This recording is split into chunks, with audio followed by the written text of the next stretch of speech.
தருமபுரி மாவட்டம் மற்றும் அதன் சுற்றுவட்டார பகுதிகளில் பலத்த காற்றுடன் பெய்த மழையால் சாலைகளில் மழைநீர் பெருக்கெடுத்து ஓடியது. தருமபுரி மாவட்டத்தில் கடந்த சில நாட்களாக வெயிலின் தாக்கம் அதிகரித்து காணப்பட்ட நிலையில் வியாழக்கிழமை கடத்தூர், அரூர் உள்ளிட்ட பல்வேறு பகுதிகளில் பலத்த காற்றுடன் கூடிய மழை பெய்தது.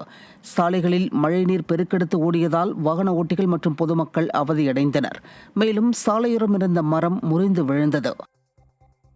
கடலூர் மாவட்டம் புவனகிரி அருகே பயிரிடப்பட்ட தர்பூசணி பழங்கள் தோட்டத்திலேயே அழுகி வருவதால் அரசு உரிய இழப்பீடு வழங்க விவசாயிகள் கோரிக்கையை விடுத்துள்ளனர்.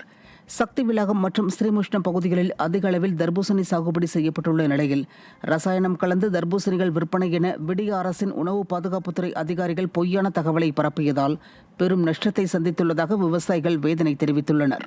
மேலும் கிலோ 12 ரூபாய்க்கு விற்கப்பட்ட தர்பூசணி தற்போது 4 ரூபாய்க்கு விற்றால் கூட வியாபாரிகள் வாங்க முன்வருவதில்லை என விவசாயிகள் கவலை தெரிவிக்கின்றனர்.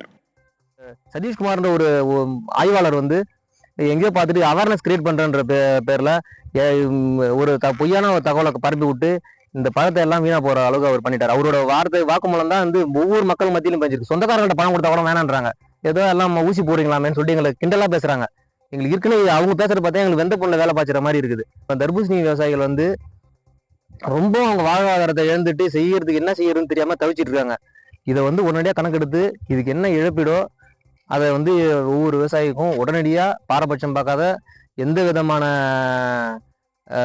இதுவும் இல்லாமல் அரசியல் தலையீடும் இல்லாமல் விரைந்து இது கணக்கெடுத்து அடுத்தது அவங்க பயிர் வைக்கிறதுக்கு ஏதாச்சும் தேவையான உதவிகளை இந்த அரசாங்கம் உடனடியாக செய்யணும்னு சொல்லிட்டு நாங்கள் தர்பூசணி விவசாயம் பண்ணுற மக்கள் சார்பாக நான் கேட்டுக்கிறேன்.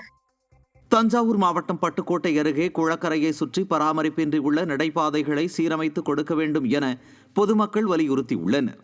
சந்தைப்பேட்டை பகுதியில் உள்ள குளக்கரையில் 1 கோடி ரூபாய் மதிப்பில் அமைக்கப்பட்ட நடைபாதையை முறையாக பராமரிக்காததால் செடிகள், முட்புதர்கள், குப்பைகள் சூழ்ந்து காணப்படுகிறது.